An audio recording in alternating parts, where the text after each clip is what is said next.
तो बीवीडी के संपूर्ण मैथ सीरीज में आप लोगों का स्वागत है। और ये वीडियो लेक्चर संख्या 3 है। इससे पहले वीडियो लेक्चर 1, 2 कंप्लीट करवा दिया है। 1 में यानी कि वीडियो लेक्चर 1 में अभी जो हम देख रहे हैं वह संपूर्ण मैथ के अंतर्गत वास्तविक संख्या देख रहे हैं। वास्तविक संख्या, ठीक है, वास्तविक संख्या देख रहे हैं। तो वास्तविक संख्या वीडियो लेक्चर 1 में, वीडियो लेक्चर VL मतलब होता है V से वीडियो, L से मतलब लेक्चर। तो वीडियो लेक्चर 1 में जो है हमने क्या देखा था, प्रश्न संख्या, क्वेश्चन संख्या 1 से 20 तक देखा था। वीडियो लेक्चर 2 में क्या देखा, तो वीडियो लेक्चर 2 में प्रश्न संख्या कहाँ से कहाँ तक देखा था, तो प्रश्न संख्या देखा था 21 से 40 तक, ठीक है। तो आज जो हम प्रश्न संख्या देखेंगे वीडियो लेक्चर 3 में, देखते हैं आज कहाँ तक देखते हैं। तो वो डिपेंड करता है कितना स्पीड होता है, ठीक। तो हो सकता है कि आज हम कुछ ज़्यादा ही देखें प्रश्न, तो बने रहेंगे। और प्रश्न यानी कि जो है अगर जिसके पास बीवीडी होगा, ठीक है, वो आप वीवीडी होगा वो आप प्रश्न को नोट नहीं करेंगे। जिसके पास वीवीडी नहीं होगा या फिर जिसके पास वो प्रश्न नहीं मिल पा रहा होगा, तो वो आप प्रश्न भी नोट करते चले जाएंगे, ठीक है। तो आप किसी भी साल का वीवीडी उठा करके पढ़ेंगे तो हमारा लेक्चर प्रासंगिक रहेगा, ठीक है। तो प्रासंगिक रहने का मतलब होता है आप 27 में देखें, 28 में देखें, 29 में देखें, 30 में देखें, जब भी देखें, जब भी आपको वीडियो मिले उसके लिए ये पूरा कोर्स कंप्लीट करवाया जा रहा है, ठीक है। ताकि एक साल के लिए नहीं बल्कि सभी साल के लिए ये वीडियो देखने के लायक रहे। तो ऐसा ही डिजाइन किया गया है। तो 40 तक तो हमने पढ़ा रखा है। क्वेश्चन संख्या 41 को देखेंगे। क्वेश्चन संख्या 41 में क्या कहा जा रहा है, √81/2 है एक, ठीक है। तो ये जो क्वेश्चन है इसमें ऑप्शन जो दिया हुआ है, क्या परिमेय संख्या, ऑप्शन बी में दिया हुआ है अपरिमेय संख्या,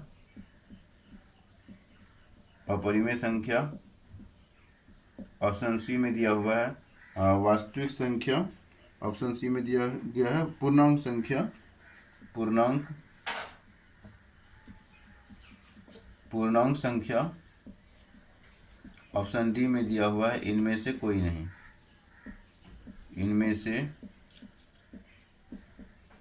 कोई नहीं, ठीक है, इनमें से कोई नहीं दिया हुआ।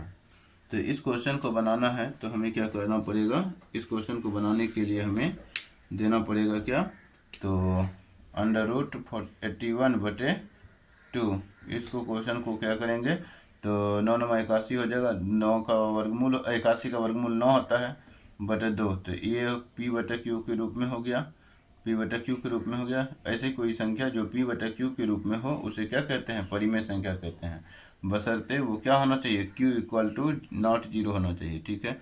तो Q का मान 0 तो नहीं आया, ठीक है। अगर Q का मान 0 हो जाएगा तो क्या हो जाएगा, होगा तो 9 बटे मान के चलिए 0 है, तो 9 रुपया है, 0 आदमी यूज कर सकता है, यानी आप भी यूज नहीं कर सकते हैं, तो वो क्या हो जाता है, अपरिभाषित हो जाता है, उसको परिभाषित नहीं किया जाता, जो यूजेबल नहीं है, ठीक है, जो प्रयोग के लायक नहीं है वो अपरिभाषित हो जाता है। तो इसीलिए इसको हम क्या बोल देते हैं, अपरिभाषित, ठीक।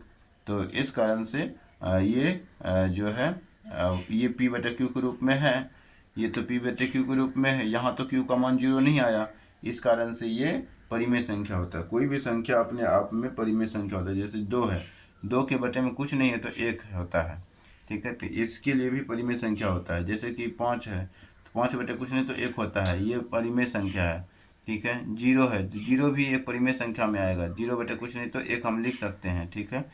ऊपर में 0 हो सकता है, नीचे में 0 नहीं हो सकता है, ठीक है। जैसे कि 3/0 हम लिख दें, 3/0 लिख दें, तो यहाँ पे क्या होगा, 3 रुपया है, 0 आदमी यूज करने के लायक है, तो यहाँ पे जो है ये अपरिभाषित हो जाएगा, ठीक है।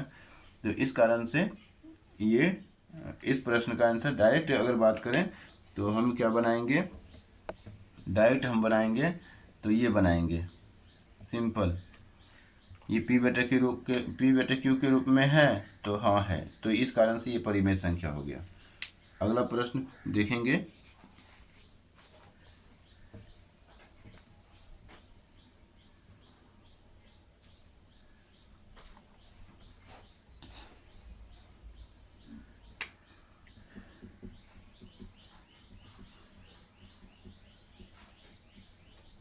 अगला प्रश्न को देखना है क्या है।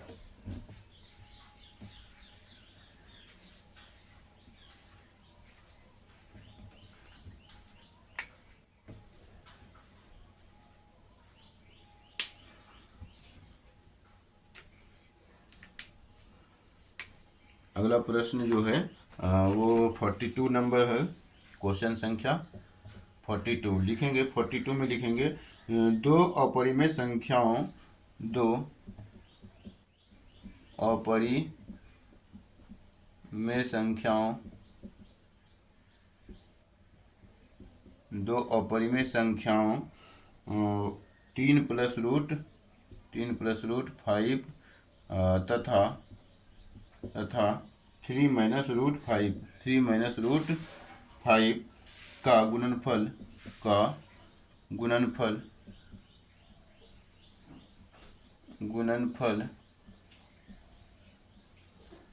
गुणनफल है एक डैश दिया हुआ है। ऑप्शन ए में दिया हुआ है क्या, तो ऑप्शन ए में दिया हुआ है परिमेय संख्या,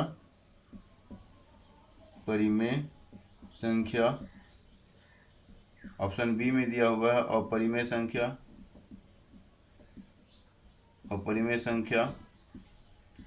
ऑप्शन सी में दिया हुआ है पूर्णांक संख्या,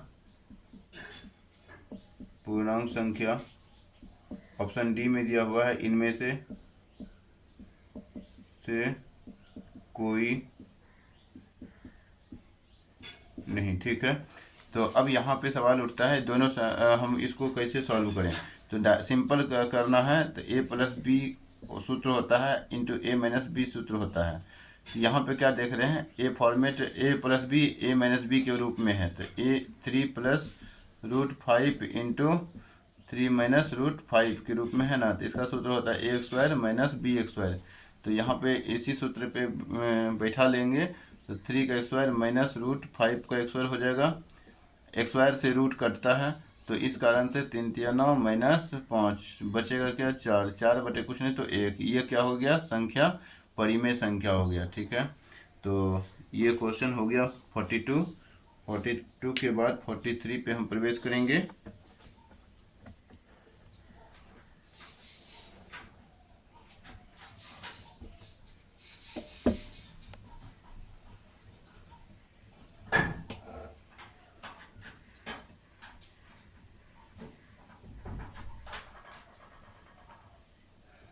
क्वेश्चन संख्या 43,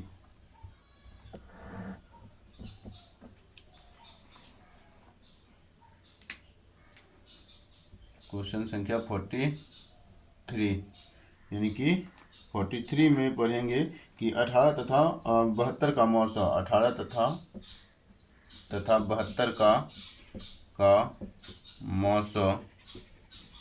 मौसों का मतलब होता है एचसीएफ ज्ञात करना, ठीक है। एचसीएफ है यानी मौसो है, ऐसा क्वेश्चन में लिखा हुआ है, ठीक। इस क्वेश्चन को बनाने के लिए ऑप्शन में पहले दिया हुआ है 18, ऑप्शन बी में दिया हुआ है 72, ऑप्शन सी में दिया हुआ है 9, ऑप्शन डी में दिया हुआ है 2, ठीक। तो इस क्वेश्चन को जो बनाएंगे तो हम कैसे बनाएंगे, तो यहाँ पे देख रहे हैं कि 18 है और 72 है। इसका मौसो हाईएस्ट कॉमन फैक्टर यानी मौसो क्या है, तो मौसो का मतलब होता है हाईएस्ट कॉमन। क्या हाईएस्ट को दोनों से हाईएस्ट कॉमन क्या निकाल सकते हैं, तो 18 यहाँ से कॉमन निकाल सकते हैं, 18 का 18, 18 चौके 72। तो अब यहाँ पे क्या देख रहे हैं, अब ये दोनों से कॉमन कुछ निकलने वाला है, तो दोनों से कुछ कॉमन निकालिएगा तो एक ही कॉमन निकल पाएगा, इसके अलावा कुछ और कॉमन नहीं निकलेगा। तो इस कारण से 18 का 18, तो इसका एचसीएफ हो गया 18। एलसीएम अगर ज्ञात करने बोलता एलसीएम ज्ञात करने बोलता है तो एचसीएफ निकालते हुए 18 इंटू 1 इंटू 4 लिखते तो डायरेक्ट 18 चौके 72 हो जाता एलसीएम। ठीक है, तो हमें एलसीएम नहीं पूछा था, हमें क्या पूछा था, एचसीएफ पूछा था। एचसीएफ पूछा था यानी कि मौसा पूछा था। तो जो हाईएस्ट कॉमन फैक्टर होता है, जो हाईएस्ट कॉमन निकलता है वही इसका क्या हो जाता है, एचसीएफ हो जाता है। तो 18 हो गया क्या, एचसीएफ। इस प्रकार से आंसर हो गया 43। अगला क्वेश्चन की हम चर्चा करेंगे।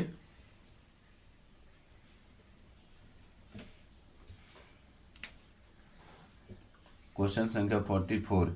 क्वेश्चन संख्या 44 में हम क्या करेंगे, निम्नलिखित में से कौन यौगिक संख्या है। कहा जा रहा है निम्नलिखित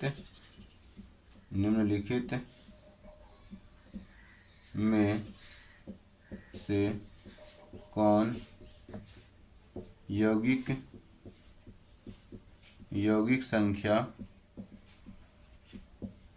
है, निम्नलिखित में कौन यौगिक संख्या है। तो यहाँ पे जो प्रश्न दिया गया है यानी ऑप्शन दिया हुआ है, यहाँ पे आप प्रश्नवाचक भी लगा सकते हैं, क्या है कि यहाँ पे प्रश्न कर दिया गया है।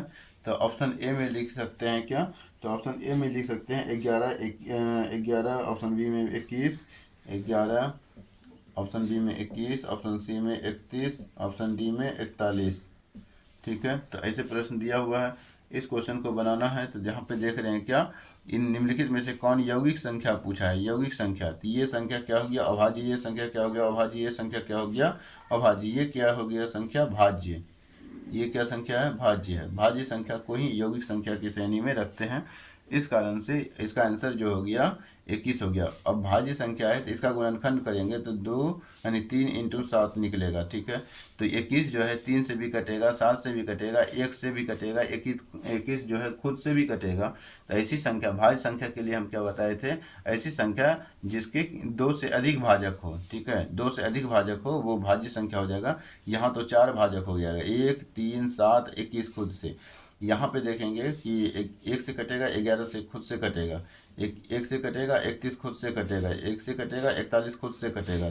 इस कारण से इसके केवल 2 ही भाजक हैं। जिसके केवल 2 ही भाजक होता है वो अभाज्य होता है, जिसके 2 से अधिक भाजक होते हैं वे भाज्य होते हैं। इस कारण से आंसर हो गया हमारा बी। अब हम क्वेश्चन संख्या देखेंगे 45 देखेंगे। 45 जो संख्या है वो संख्या में कहा जा रहा है 12, 15 और 21। 12, 15 और 21 का मौसम हमें ज्ञात करना है। तो लिखेंगे क्वेश्चन संख्या 45 लिखना है क्या, तो 12, 15 संख्याएं 12, 15, 12, 15 तथा 21 का मौसम होगा। ठीक है, मौसम होगा। ठीक, तो इस क्वेश्चन को बनाने के लिए हम क्या करेंगे, पहले ऑप्शन लिखेंगे। ऑप्शन में जो दिया हुआ है वो 3 दिया हुआ, ऑप्शन बी में दिया हुआ है 5 दिया हुआ है, ऑप्शन सी में दिया हुआ है 7, ऑप्शन डी में दिया हुआ है 2। इस प्रश्न को बनाने के लिए हम क्या करना है, तो 12, 15, 21 यहाँ पे मौसम का मतलब होता है एचसीएफ में मतलब होता है, एच का मतलब होता है highest, HIGHEST highest common factor. ये COMMAN कॉमन है। ठीक है, कॉमन फैक्टर। ठीक, तो यहाँ पे देख रहे हैं क्या हाईएस्ट कॉमन क्या निकल रहा है, तो हाईएस्ट जो कॉमन निकल रहा है वो 3 निकल रहा है। 3 चौके 12, 3 5 15, 3 7 21। यहाँ पे जो हाईएस्ट कॉमन क्या हो गया, वो 3 हो गया। तो इसके कारण से अब यहाँ पे कुछ कॉमन आएगा, तीनों से कॉमन आना चाहिए। तीनों से कॉमन कुछ नहीं आएगा, यहाँ से तीनों से कॉमन 3 आ गया। ठीक, जो कि सबसे बड़ा कॉमन हो गया। अगर और भी कॉमन निकलता तो वो सबसे बड़ा कॉमन नहीं होता। ठीक है, तो इस कारण से यहाँ पे जो सबसे बड़ा कॉमन हो गया, हाईएस्ट कॉमन जो हो गया वो 3 हो गया। तो इसी कारण से इसका एचसीएफ क्या हो गया, 3 हो गया। एलसीएम अगर पूछा होता तो एलसीएम पूछा होता तो एचसीएफ समेत तीनों संख्या से गुना कर देते, 3 गुना 4 गुना 5 गुना 7। तो यहाँ पे क्या हो जाता है, 4 5 20, 60 गुना 7, 60 गुना 7, 7 के 42, 0, 420 हो जाता है एलसीएम। ठीक है, लेकिन हमें एलसीएम नहीं पूछा है, एचसीएफ पूछा है, तो एचसीएफ जो है हमारा वो क्या है, एचसीएफ जो है हमारा यानी मौसा जो है हमारा 3 ही है, इस कारण से आंसर हो गया हमारा 3। ठीक, अगला क्वेश्चन हम चर्चा करेंगे 46 हम देख लेते हैं 46 में क्या है प्रश्न संख्या। अगर आपने अब तक हमारे चैनल को सब्सक्राइब नहीं किया है तो जल्दी जल्दी सब्सक्राइब कर लीजिए। ठीक है,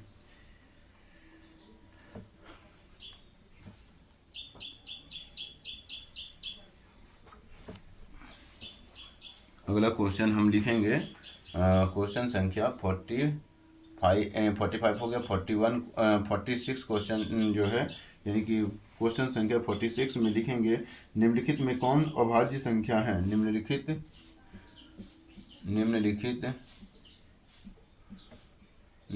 में कौन अभाज्य संख्या है। निम्नलिखित में कौन अभाज्य संख्या, ऑप्शन ए में दिया हुआ है, जो 33 दिया हुआ है। ऑप्शन बी में दिया हुआ है 39। ऑप्शन सी में दिया हुआ है क्या, तो 38। ऑप्शन डी में दिया हुआ है या ऐसे लिखेंगे 31।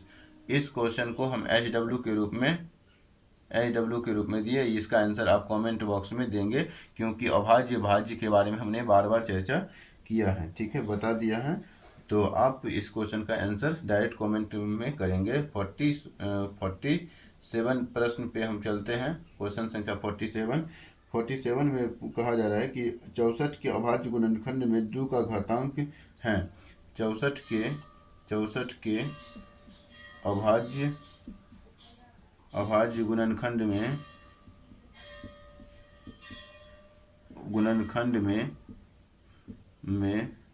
2 का घातांक है। ठीक है, तो ये ऑप्शन जो दिया हुआ है, ऑप्शन क्या दिया हुआ है, ऑप्शन जो दिया हुआ है 4 5 6 8, 4 5 6, ये सी ऑप्शन है, ये डी है 8, 4 5 6 8। 64 का अभाज्य गुणनखंड करना है। 64 का अभाज्य गुणनखंड जो करना है वो देखिए कैसे करते हैं। अभाज्य गुणनखंड 64 है, इसको 2 से कटाइए। 2 से कितना बार में 32, 3 दूतिया 6, 2 दूनी 4, फिर यहाँ 2 से 16, फिर यहाँ 2 से 8, 2 से यहाँ पे कितना हो गया 4, फिर 2 से 2 से 2 बार में, तो कितना आ गया 1 2 3 4 5 6, तो 2 को पावर 6। ठीक है, यानी कि 2 जो है 6 बार है, तो इसीलिए घातांक यानी कि 2 पावर 6 हो गया। और क्या पूछा है, घातांक जो होता है यही घातांक होता है, घातांक। ठीक है, तो आंसर क्या हो जाएगा, ऑप्शन सी। ठीक, तो 47 प्रश्न हो चुका है। 48 के लिए हम आगे बढ़ते हैं। क्वेश्चन संख्या 48 होगा अब हमारा। क्वेश्चन संख्या 48 में लिखेंगे निम्नलिखित में से कौन सा युग्म सह अभाज्य संख्या है। ठीक है, क्वेश्चन संख्या है 48। निम्नलिखित में कौन सा युग्म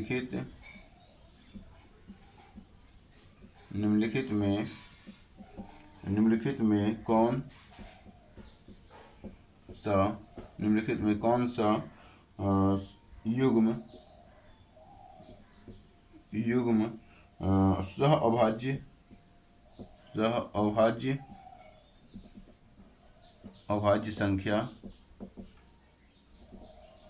अभाज्य संख्या है। निम्नलिखित में से कौन सह अभाज्य संख्या है, कौन सा युग्म सह अभाज्य संख्या है। ऑप्शन ए में जो दिया हुआ है वो दिया हुआ है 14 35। ऑप्शन बी में जो दिया हुआ है 18 25। ऑप्शन सी में दिया हुआ है 13 52। ऑप्शन डी में जो दिया हुआ है 21 84 दिया हुआ है। ठीक, ये युग्म संख्या है, मतलब युग्म का मतलब होता है जोड़ा, जोड़ा का मतलब होता है दो, ठीक है। तो दो संख्या है यहाँ पे, 14 और 35 है, 18 और 25 है, ठीक है। 14 और 35 हैं, 18 और 25 हैं, और 13 52 है, 21 84 है। इसमें देखिए, तो यहाँ पे दोनों संख्या का एचसीएफ एक निकलना चाहिए, वो सह अभाज्य संख्या होता है, ठीक है। सह अभाज्य संख्या का मतलब क्या होता है, ऐसी दो संख्याओं, ठीक है, दो संख्याओं के युग्म का एचसीएफ, दो संख्या के युग्म, दो संख्या के युग्म का एचसीएफ एक आने पर उसे अभाज्य संख्या कहते हैं। अभाज्य संख्या, सह अभाज्य संख्या, सह यहाँ लिखेंगे, सह अभाज्य संख्या कहते हैं, ठीक है। तो ये हो गया क्या, कॉन्सेप्ट, मतलब कि समझ। यहाँ पे आप समझ गए कि सह अभाज्य संख्या कैसे कहते किसे हैं।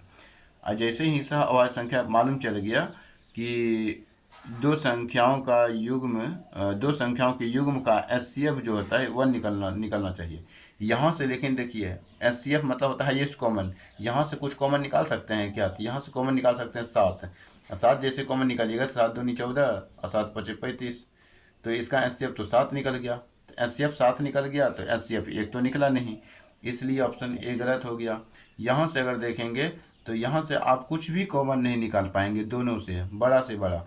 तो इसका एचसीएफ जो होगा, कुछ अगर निकाल पाइएगा तो एक ही निकल पाएगा, 18 एकम 18, 25 एकम 25, तो एचसीएफ जो हो गया हमारा एक हो गया। तो इसी कारण से ऑप्शन हमारा बी सही होगा। इसमें अगर देखिएगा तो 13 हम कॉमन निकाल सकते हैं, 13 एकम 13, 13 चौके 52। इसमें अगर देखिएगा तो 21 कॉमन निकाल सकते हैं, 21 एकम 21, 21 चौके 84 होता है, ठीक है। तो यहाँ पे 21 कॉमन निकल जाता है, ठीक है। ये दोनों से इसका जो एचसीएफ होगा वो 21 होगा, ठीक। नहीं ऐसे आता है तो आप 21 और 84 को भी ऐसे भी कर सकते हैं। कितना से कटाइएगा, 7 या 21, 7 से कितना बार में, 7 एकम 7, 7 दूनी 14। फिर यहाँ पे देख रहे हैं, यहाँ दोनों में अभी भी कॉमन निकल सकता है। क्या निकल सकता है, तो 3 कॉमन निकल सकता है, 3 एकम 3, 3 चौके 12, ये दोनों को गुना कर दीजिए, 21 आता है, ठीक है। तो एचसीएफ 21 आ गया।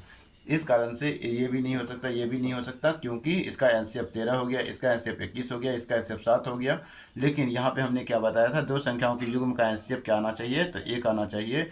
इस कारण से आंसर हो गया हमारा बी, ठीक है। तो क्वेश्चन संख्या हम चलेंगे 49 पे।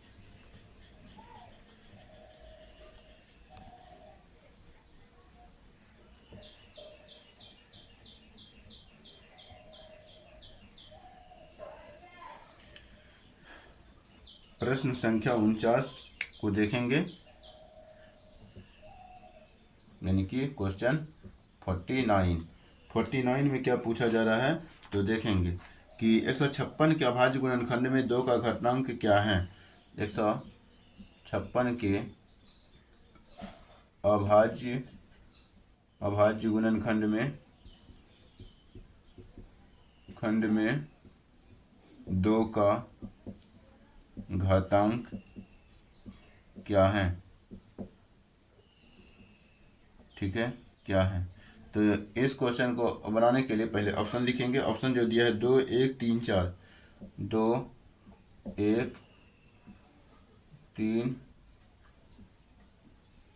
4 दिया हुआ है, ठीक।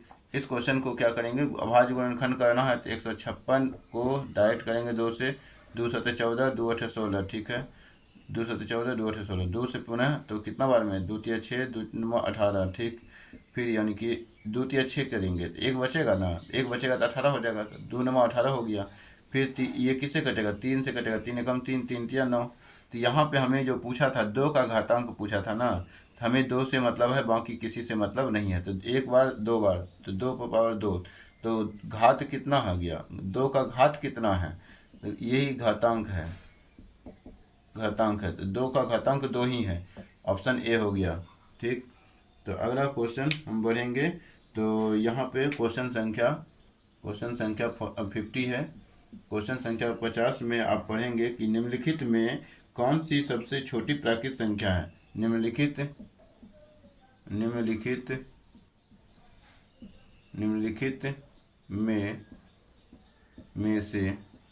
निम्नलिखित में से या निम्नलिखित में कौन सबसे छोटी प्राकृत संख्या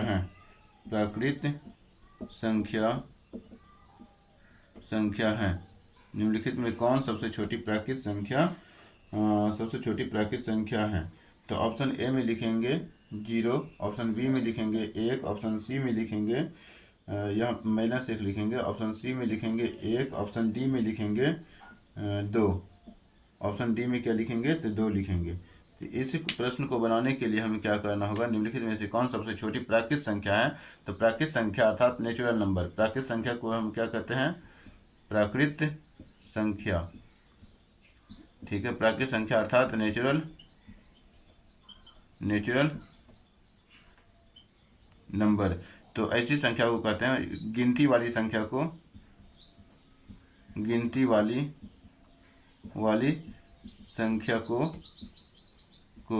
प्राकृत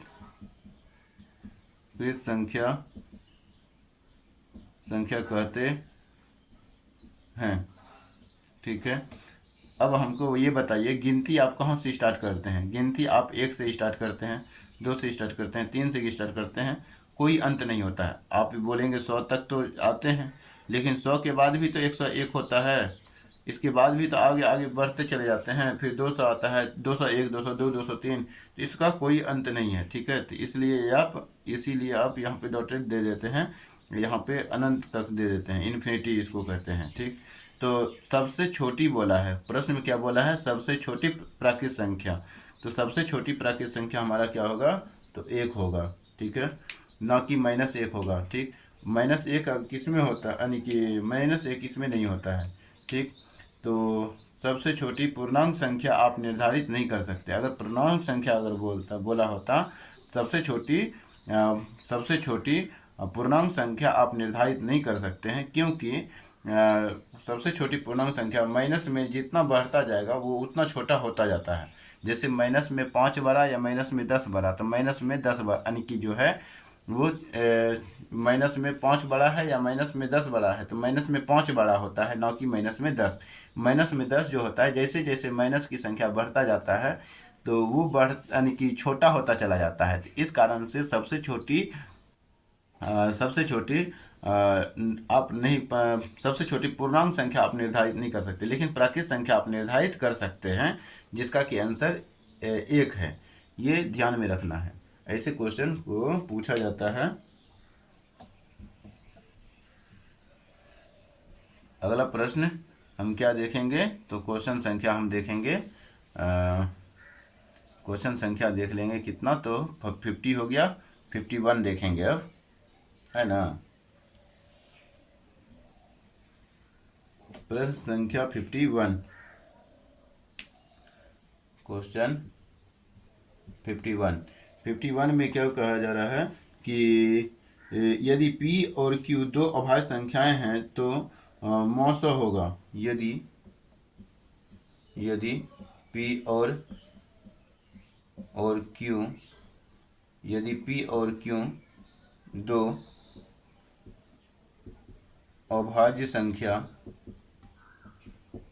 हैं तो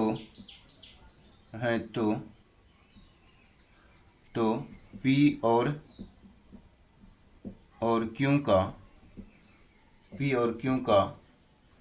और Q का मौसा होगा। P और Q का क्या पूछा है?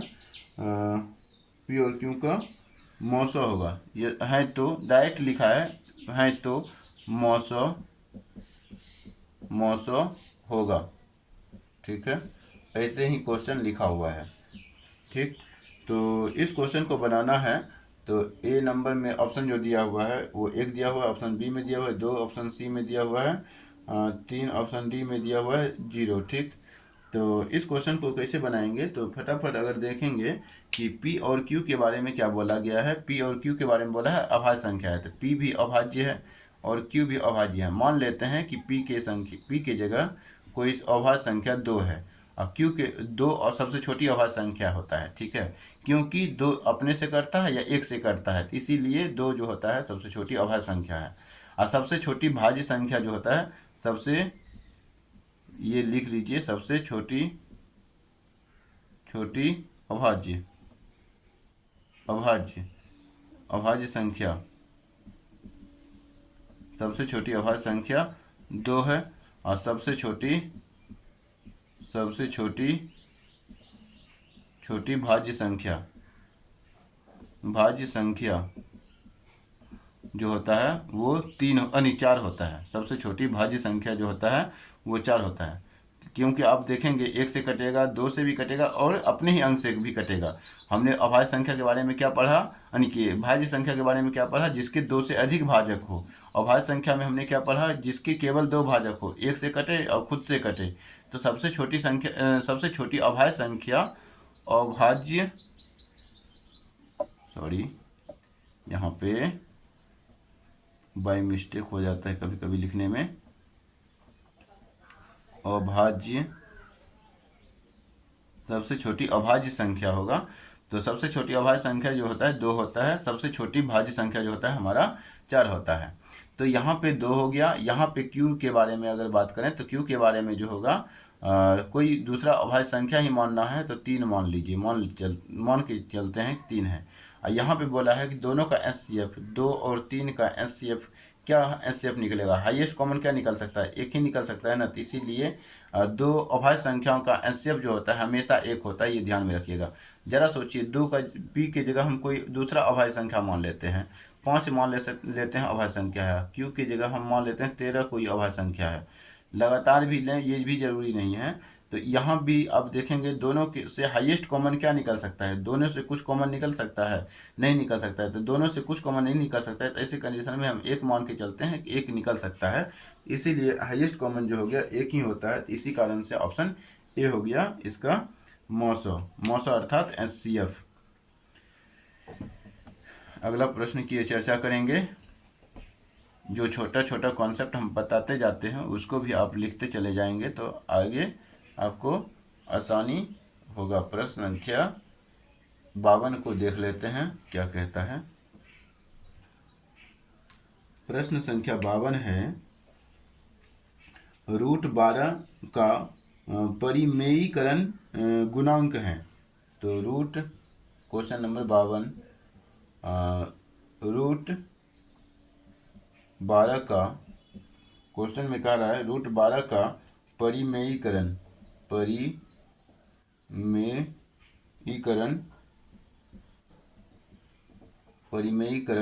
गुणांक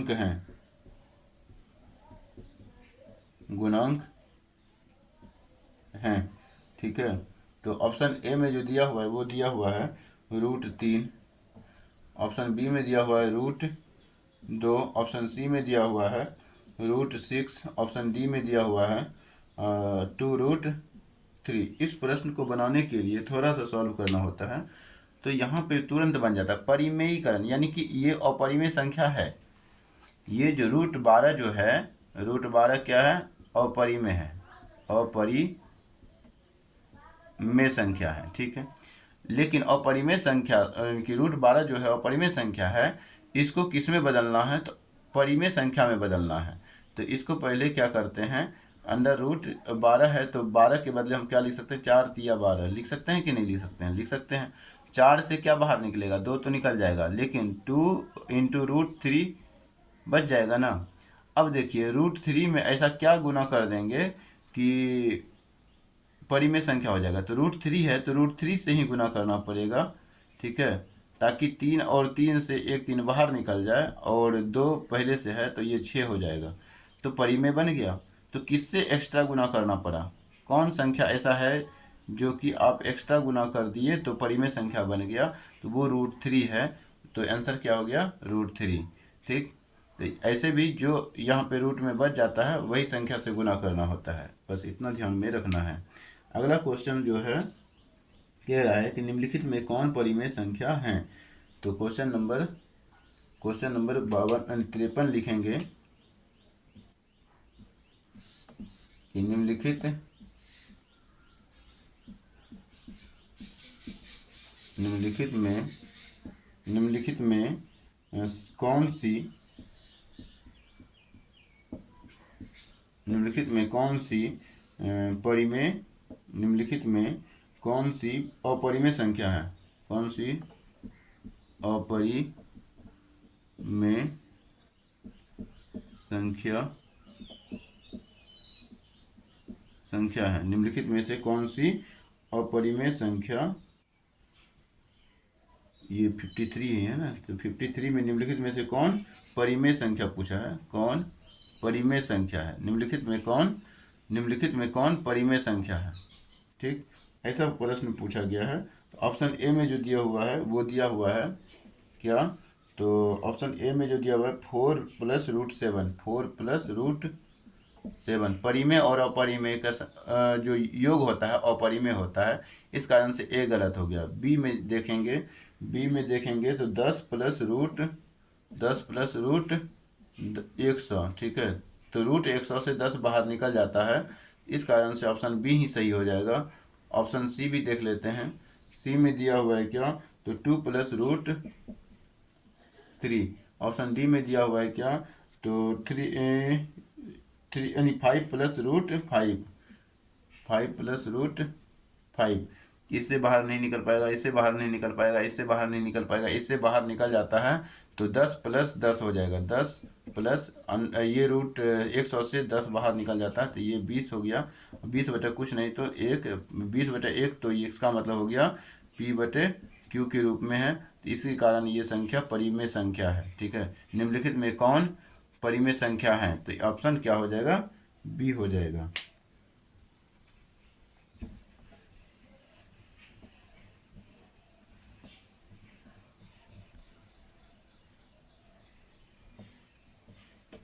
अब प्रश्न संख्या किसकी चर्चा करते हैं? तो 54 की चर्चा कर लेते हैं। 54 में क्या दिया हुआ है लिखेंगे। क्वेश्चन संख्या 54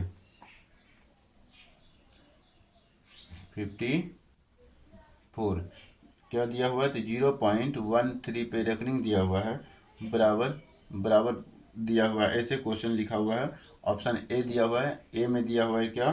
तो 13/100। ऑप्शन बी में दिया हुआ है क्या? तो 13/90। ऑप्शन सी में दिया हुआ है क्या? तो 13/99। ऑप्शन सी में दिया हुआ है तो क्या? तो 3/99। ठीक है, तो ऐसा प्रश्न दिया हुआ है। इस प्रश्न को सॉल्व करने के लिए हमें क्या करना पड़ेगा? इस प्रश्न को सॉल्व करने के लिए हमें करना पड़ेगा, दोनों संख्या पर रेकरिंग दिया हुआ है ना, तो दोनों संख्या पर रेकरिंग है। ठीक, तो 0.13 रेकरिंग हटाते हैं तो 99 आता है, तो 13/99, दशमलव भी खत्म हो जाता है। ठीक, तो इसका आंसर जो हो जाएगा, कौन सा हो जाएगा? डायरेक्ट आप बता सकते हैं कि सी हो जाएगा। ठीक, तो ये प्रश्न हो गया।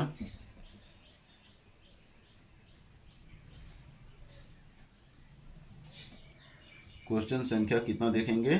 तो 55 देखेंगे। 55 प्रश्न संख्या 55, निम्नलिखित में कौन सी परिमेय संख्या है?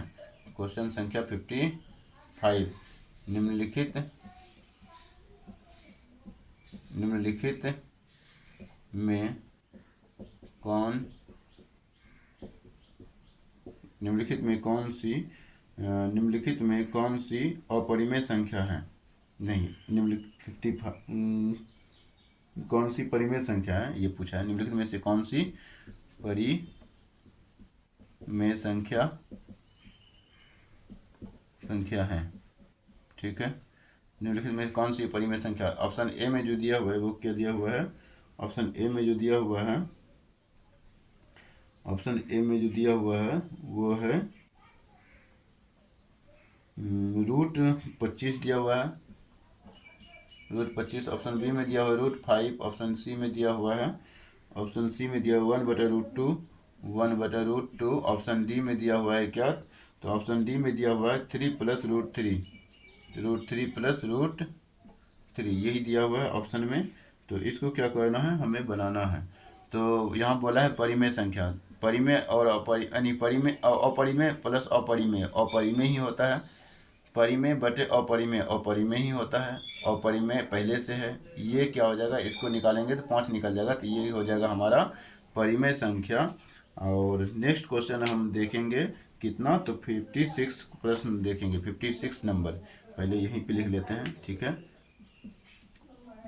50 क्वेश्चन संख्या 56। तो यहाँ पे आप लिखेंगे कि निम्नलिखित में कौन सी अपरिमेय संख्या है, तो निम्नलिखित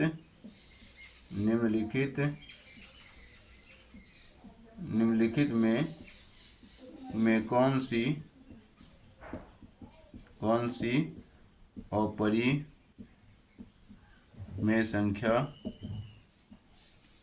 अपरिमेय संख्या है, निम्नलिखित में कौन सी अपरिमेय संख्या है। तो ऑप्शन ए में लिखेंगे 1.3 बटे यानी 1.3 रेकरिंग में है। ऑप्शन बी में लिखेंगे √16 है। ऑप्शन सी में लिखेंगे अंडर रूट 9 बटे 27 है। ऑप्शन डी में लिखेंगे कि 5 प्लस √5 तो इस ऐसे प्रश्न को बनाने के लिए हमें क्या करना होता है, यहाँ पे अगर आप देखेंगे तो यहाँ पे देखेंगे इसको कैसे निकालेंगे, तो ये हो जाएगा 13 माइनस में 1 हो जाएगा, जिस पे रेकरिंग नहीं है उसको घटाते हैं, ठीक है, जितना संख्या पर रेकरिंग नहीं है वो घटाते हैं। एक संख्या है, क्योंकि एक संख्या दशमलव के बाद एक संख्या है और उस पर रेकरिंग ही है, तो 9 आ जाएगा, ठीक है। तो इस प्रश्न को यहाँ पे देखेंगे तो 12/9 हो जाएगा, ये परिमेय संख्या है। इससे 4 निकाल लेंगे तो ये परिमेय संख्या हो जाएगा। इससे 3/9 और 27 से क्या निकलेगा, तो 27 से निकल जाएगा, तो 27 से कुछ निकलेगा क्या, 27 से नहीं निकल पाएगा क्योंकि ये 27 ही है ना। तो हाँ, यहाँ पे आप देखेंगे कि 9 3 27 होता है, ठीक है। तो 13 हो गया, तो 13 होने के कारण से तो ये इस क्वेश्चन का आंसर जो हो गया मतलब 1/√3, ठीक है। तो यहाँ पे इस क्वेश्चन को निकालेंगे तो एक का तो निकल जाएगा, लेकिन √3 बच जाएगा ना, तो √3 बच गया। यहाँ पे देखेंगे अपरिमेय जो अपरिमेय ही होता है, ठीक है ना। तो इस प्रश्न का आंसर 2 हो जाएगा, यानी ए की सी और डी दोनों हो जाएगा। लेकिन यहाँ पे जो आंसर दिया हुआ है वो दिया हुआ है क्या, तो सी दिया हुआ है, लेकिन सी गलत है यहाँ पे। तब इसका मतलब ये गुना होगा, यहाँ पे अगर गुना होगा तो तभी इसका आंसर जो होगा वो सही होगा, ठीक है। तो ये गुना होगा तब इसका आंसर निकल जाएगा क्या, 5, यानी कि 5 से 5 बाहर हो जाता है, 5 बाहर हो जाता है तो 5 परिमेय संख्या हो गया, तो इस कारण से तब सी होगा। यहाँ पे क्या होगा, प्लस नहीं होगा, यहाँ पे प्रश्न जो दिया हुआ है यहाँ प्लस में दिया हुआ है, लेकिन आप उस प्लस को क्या कर सकते हैं, गुना कर सकते हैं। या तो आप अगर जिसके पास नहीं होगा तो वो टेंशन लेने की बात नहीं करेंगे, टेंशन नहीं लेंगे, बल्कि जैसे हम लिखे हैं तो वैसे आप लिख लेंगे, ठीक। अगला जो प्रश्न होगा वो हो जाएगा हमारा 57। देखते हैं प्रश्न में क्या है 57 में, एक बार देख लेते हैं वीडियो क्लियर आपके पास जा रहा है कि नहीं।